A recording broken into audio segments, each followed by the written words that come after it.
Welcome back to our channel. আমি সুজাতা। বৃষ্টি ভেজা দিনের অনেক অনেক ভালোবাসা নিয়ে আজকের ব্লগটা শুরু করলাম। আশা করছি তোমরা যে যেখানে আছো সবাই খুব ভালো আছো। এই এত বৃষ্টি মনে হচ্ছে না আকাশ ভেঙে পড়ছে। কদিন ধরে এত বৃষ্টি হচ্ছে, জামা কাপড় তো শুকনোই হচ্ছে না।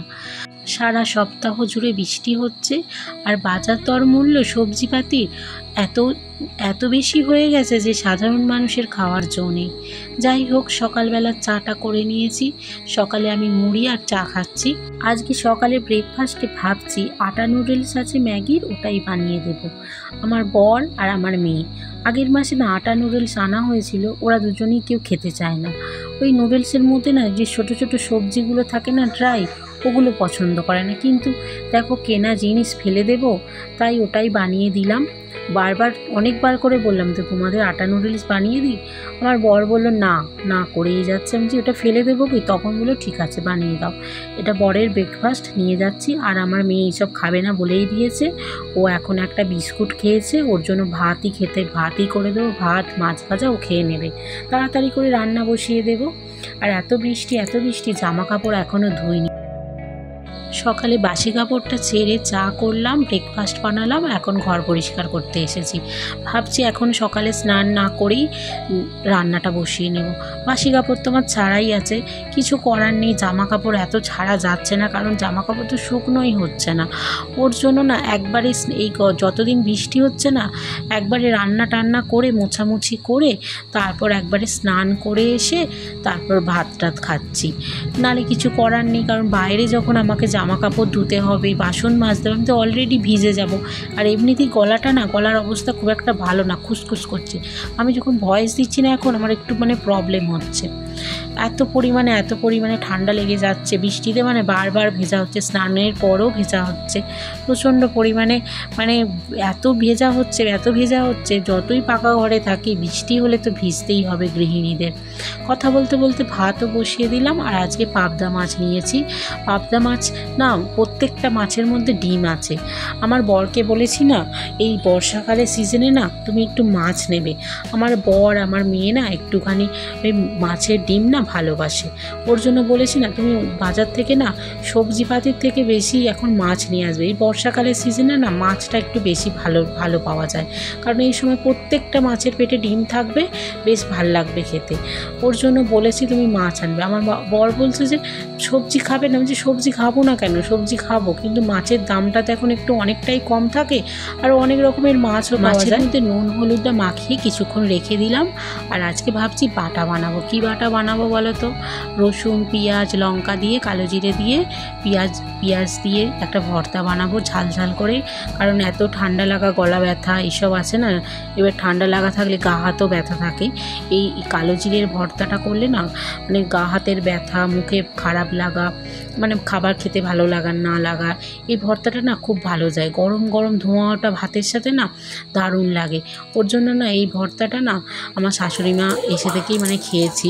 ওর জন্যই আমিও বানাচ্ছি আজকে। আমার বর তো জানেই না আমি বানাচ্ছি না। আমাদের বাড়িতে একটা বাটা আর যে কোনো একটা মাছ হলেই একদম খাওয়া কমপ্লিট হয়ে যায়। তোমাদের সামনে আমি তুলে ধরি কী বলো তো, দুপুরবেলার লাঞ্চের থালি। বাঙালি বাড়িতে কি লাঞ্চের মেনু হতে পারে বা লাঞ্চের থালি হতে পারে, সেটাই নিয়ে আসি। বেসিক্যালি আমার বাড়িতে যা রান্না হয় তোমাদের সামনে প্রতিদিন সেটা তুলে ধরার চেষ্টা করি।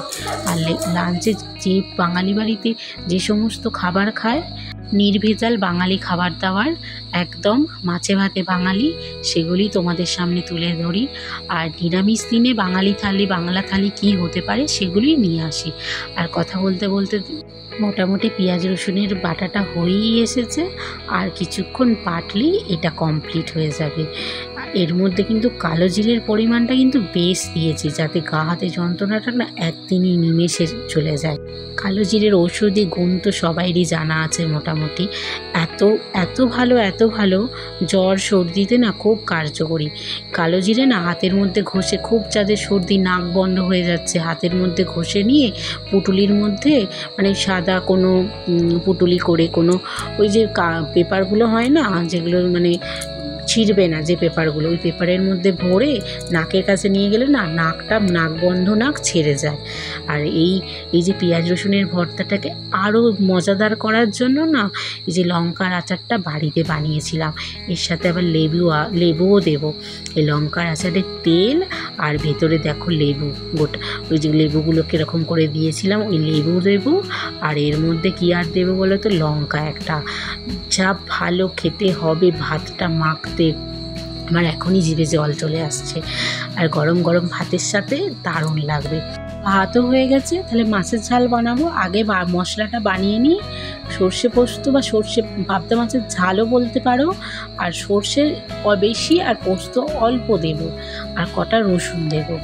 আসল এই পাবদা মাছে না রসুন যদি 1 কোয়া কি 2 কোয়া দাও না, টেস্টটা না এত সুন্দর হয়। আগে জানতাম না, শুধুমাত্র এই সর্ষে পোস্ত দিয়ে করতাম, অত টেস্ট হতো না। কিন্তু এই রসুন যবে থেকে রসুন দিই না, এত সুন্দর টেস্ট হয় না। আর বাঙালি বাড়িতে যতই তোমার মিক্সি মেশিন থাকুক, শিলে বেটে তো রান্না হবেই। সে যতই হোক মডার্ন, একটা তো শিল বাড়িতে থাকবেই। বাটাবুটি করা রান্নার স্বাদই আলাদা। আর খাসির মাংসের লাল লাল ঝোলে যে ঝোলটা হয় না, সেটা হচ্ছে এই শিলে বেটে মশলারই ঝোলটার জন্য হয়। কথা বলতে বলতে তোমাদের সাথে দেখেছো মশলাটা একদম চন্দন বাটার মতো হয়ে গেছে। আর মাছটা তাহলে ভাজতে বসিয়ে কড়াটা একদম সুন্দর মতো করে গরম করে নিচ্ছি, নিয়ে তারপরে পাবদা মাছটা ছাড়ছি। না হলে না পাবদা মাছ না বড্ড চিপকে যায়, মানে ভাঙা ভাঙা হয়ে যায়। ওই জন্য 2টো করে ভেজে নিচ্ছি প্রথমে। তোমাদের সামনে 2টোই দেখাচ্ছি, কারণ ক্যামেরায় তো বেশি অনেক সব মাছ ভাজতে গেলে না তাহলে অনেক লং ভিডিও হয়ে যাবে। ওর জন্য না 2টোই দেখালাম। আর পাবদা মাছে সব সময় না কালো জিরে ফোড়ন দেবে। জিরে ফোড়নটা ঠিক যায় না, এই কালো জিরে আর কাঁচা লঙ্কা ফোড়ন দিয়ে অল্প একটুখানি 2 স্লাইস পেঁয়াজ দিলাম। তোমরা দিতেও পারো, স্কিপও করতে পারো, কিন্তু আমি 2 স্লাইস দিলাম। টেস্টটা আরও সুন্দর, আরও ভালো আসবে বলে ওর জন্য দিলাম। একদম লাল লাল করে একদম বেরেস্তার মতো করে ভেজে নিয়েই টমেটোটা দিয়ে দেবো। আর টমেটোটাকে সুন্দর করে মজতে হবে, বড় বড় করে কেটেছি না। আর টমেটো অনেকে গোটা গোটা খায়, আমরা এবার একটুখানি ভেজে একদম নরম না হলে না যে কালারটা হয় না মাছের ঝোলের, এই কালারটা টমেটো থেকেই আসে। আর তোমাদের সাথে তো আজকে ওয়েদারের আপডেটই দিইনি, সকালে খালি বৃষ্টি পড়ছিল দিয়েছিলাম। দেখো আজকে ওয়েদারটা দেখেছো, এই সময় না বৃষ্টিটা নেই, আর চারিদিকে ভেজা ভেজা একদম। আর সোদা সোদা গন্ধ কিন্তু এখনও আছে। আর বৃষ্টিতে না চারিদিকে মানে কি বলবো, মানে একদম নর্দমা ড্রেন সব একদম একাকার হয়ে গেছে। ওর জন্য আর নিচে মানে চারদিকে বেরোতে ইচ্ছে করছে না, পায়ে একদম ক্যাচ ক্যাচ করছে।